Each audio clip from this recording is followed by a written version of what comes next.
लाड़काणे में खबर शामिल कंदासीं, जिथे भरपासे वारनि इलाइक़नि में बदअमनी ते ज़ाब्तो न अची सघियो आहे। मार्केट थाणे जी हद मां अणॼातल हथियारबंदनि शहरी माशूक दायो खां लखें रुपया फुर करे विया आहिनि। अवांखे अहम ख़बर ॾियूं पिया लाड़काणे भरपासे वारनि इलाइक़नि में बदअमनी ते ज़ाब्तो न अची सघियो आहे। मार्केट थाणे जी हद मां अणॼातल हथियारबंदनि शहरी माशूक दायो खां लखें रुपया फुर कया। वाक़े जो इतला पुलिस खे ॾिनो वियो।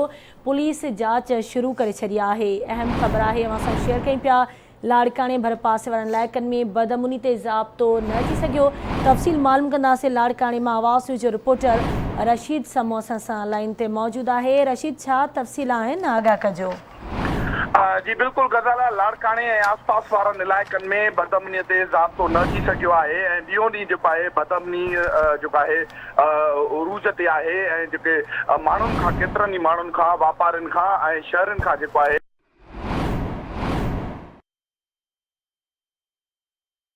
थाणे जी हद मां जेको आहे अणॼातल मोटरसाइकिल सवार हथियारबंदनि जेको आहे मेडिकोस जो दुकानदार आहे माशूक दायो, उहो 32 लख रुपया खणी वञी रहियो हुयो बैंक में जमो कराइण लाइ। त रस्ते में ॿिनि मोटरसाइकिल सवार हथियारबंदनि हुनखे कैनेडी मार्केट वटि बीहारे ऐं 32 लख फुर करे आसानीअ सां फरार थी विया। ऐं अहिड़े वाक़े जो इतला हद जे थाणे खे जेको आहे हुन दुकानदार ॾिनो, जंहिंखां पोइ पुलिस जेको आहे हिन मामले ते जांच शुरू करे छॾी आहे। पुलिस सां ॻाल्हि ॿोल कई आहे। पुलिस जो चवणु आहे त 32 लख रुपया ही मेडिकोस जो दुकानदार आहे जेको बैंक में जमा कराइण पियो वञे, त 32 लख रुपया हुनखां हथियारबंदनि फुर कया आहिनि। पर अफ़सोस जहिड़ी ॻाल्हि आहे, हिन वक़्तु ताईं आसानीअ सां जेका आहे हथियारबंद फुर करे फरार थी विया आहिनि। ऐं मां तव्हांखे ॿुधायां त सिक्योरिटी बि लाड़काणे में तमामु घणी सख़्तु आहे। महरम जे हवाले सां घिटी घिटीअ में ऐं चौंक चौंक ते पुलिस एहलकार बीठा आहिनि। पर अफ़सोस जहिड़ी ॻाल्हि आहे, हेॾी पुलिस हूंदे बि जेको आहे शहरी फुरजनि पिया, वापारी फुरजनि पिया।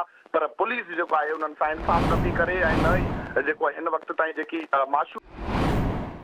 ठीकु आहे, मुंहिंजी महिरबानी रशीद तफ़सील खां आगाह करण जे लाइ।